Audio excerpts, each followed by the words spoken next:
quick follow-up video.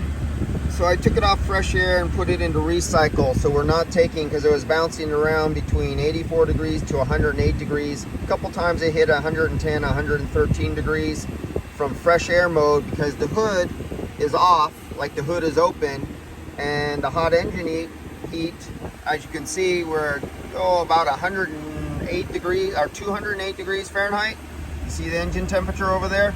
So that's the radiator temperature. So you have the heat of the condenser, you have the heat of the radiator, you have two fans that are pulsing high and low, and it pulses. And every time the fans go high, 108 degrees get delivered into fresh air right in below the windshield where you take in your fresh air, and gets dumped over the evaporator. Then when the fans turn off and it allows the pressure to go up, the pressure will go up, but the temperature here will go down because the fans turned off and they're no longer blowing hot 200 degree air over the engine, the catalytic converter coming up and being sucked into your fresh air. So it goes through that pulsation.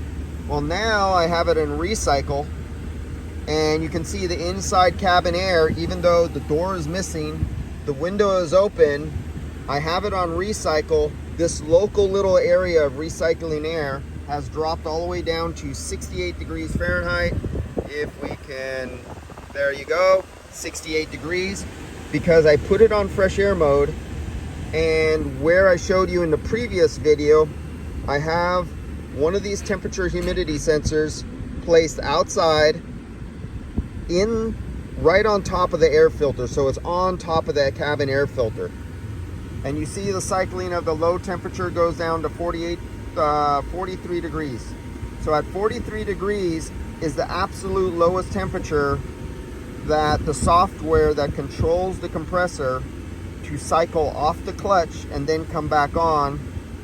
And that's what you can see. And as you can see, I've been trying to keep it around 2000 RPMs, 2200 RPMs with my unsteady foot. But that's the compressor cycling, and now it can hit its minimum temperature. But when you guys are trying to, in some conditions, and this is different on all cars, I've showed the same video doing the exact same test, where when I take the temperature with it in fresh air mode, it might only be 78 degrees. It doesn't take in air from the fans going on over the engine, and it doesn't suck it up right into the crown. Every vehicle is different. They're not all the same. There is no rule of thumb. There is no guessing. You either test or you're no more than a guesser. That's it. Don't try to ask for diagnostic help when you're complaining about warm dash temperatures.